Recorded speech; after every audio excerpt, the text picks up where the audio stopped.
আজ গেছিলাম current bill জমা দিতে। এখন ঘড়িতে বাজে সবে 10টা, আর দেখে মনে হচ্ছে যেন দুপুর 1টা। রাস্তাতে লোকজনও খুব একটা ছিল না, আর লোকজন থাকবেই বা কী করে।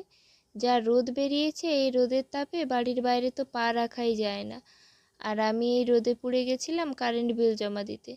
আগে আমি কারেন্ট বিল জমা দিতে যেতাম না, বাবাই দেখেছি ছোটো থেকে কারেন্ট বিল জমা দিয়ে আসে, আর এখন আমি যাই। মাঝে করোনার জন্য অনলাইন কারেন্ট বিল জমা দেওয়া হতো, তো এখন যেহেতু ওরকম কিছু নেই আর অনলাইনে জমা দেওয়া হয় না, এখন কারেন্ট অফিসে গিয়ে কারেন্ট বিলটা জমা দিয়ে আসি।